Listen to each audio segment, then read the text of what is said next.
Welcome back to my channel. இன்றைக்கி நம்ம சேனலில் ஒயிட் சாஸ் பாஸ்தா எப்படி செய்கிறதுன்னு வாங்க குவிக்காக பார்த்துடலாம். தண்ணியை சூடு பண்ணிக்கோங்க. தேவையான அளவு சால்ட். இன்றைக்கி நான் 1 கப் பாஸ்தா எடுத்துருக்கிறேன், ஆட் பண்ணிக்கோங்க.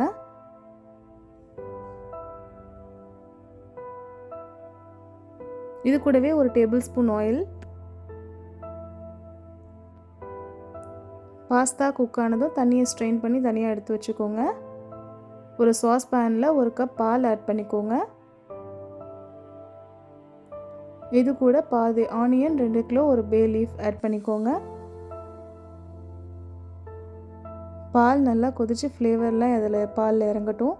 இதை மட்டும் தனியாக ரிமூவ் பண்ணிவிடுங்க. பாஸ்தாவும் குக் ஆகிடுச்சு. ஒரு பேனில் 1 டேபிள் ஸ்பூன் பட்டர் ஆட் பண்ணிக்கோங்க.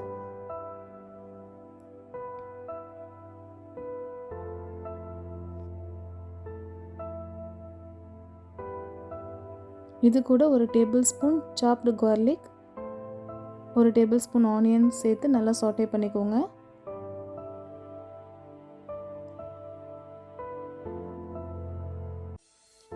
Add any favourite veggies of your choice. இன்றைக்கி நான் 1 cup mushroom, 1 cup capsicum, carrot add பண்ணியிருக்கிறேன். எல்லாத்தையும் நல்லா சாட்டே பண்ணிக்கோங்க பட்டரில். சாட்டே பண்ணும்போது ஃப்ளேம் ஹையில் வச்சுக்கோங்க. ஸ்வீட் கார்ன் இல்லை ப்ரோக்கோலி இருந்தாலும் நீங்கள் ஆட் பண்ணிக்கலாம். இது கூட ஒரு 1.5 டேபிள் ஸ்பூன் மைதா மாவு ஆட் பண்ணிக்கோங்க. ஆட் பண்ணிவிட்டு எல்லாத்தையும் நல்லா மிக்ஸ் பண்ணிக்கோங்க.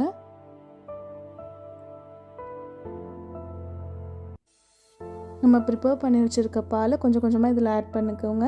மைதா மாவு ஆட் பண்ணியிருக்கிறதுனால கொஞ்சம் கொஞ்சமாக திக்கனிங் ஆக ஆரம்பிக்கும்.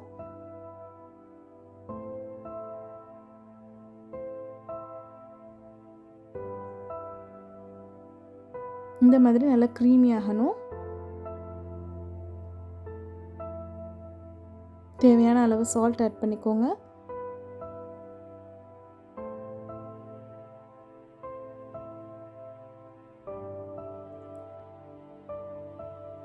நம்ம குக் பண்ணி வச்சுருக்க பாஸ்தாவை இது கூட ஆட் பண்ணி நல்லா மிக்ஸ் பண்ணிக்கோங்க.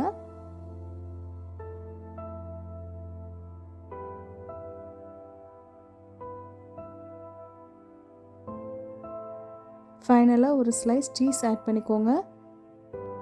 ஃபைனலாக black pepper and any seasoning mix add பண்ணிக்கோங்க. இன்றைக்கி நான் பீஸா சீசனிங் மிக்ஸ் ஆட் பண்ணியிருக்கிறேன். ஒரிகானோ இருந்தாலும் நீங்கள் ஆட் பண்ணிக்கோங்க. அவ்வளோதான், நம்மளுடைய பாஸ்தா சூப்பராக ரெடி ஆகிடுச்சு. நல்லா ஹாட்டாக சர்வ் பண்ணுங்கள். கண்டிப்பாக இதை ட்ரை பண்ணி பார்த்துட்டு எப்படி இருக்குன்னு கமெண்ட் பண்ணுங்கள். இந்த மாதிரி ஃபுட் கான்டென்ட்டுக்கு நாப்ஸ் vlog-ஐ சப்ஸ்கிரைப் பண்ணுங்கள். தேங்க்யூ.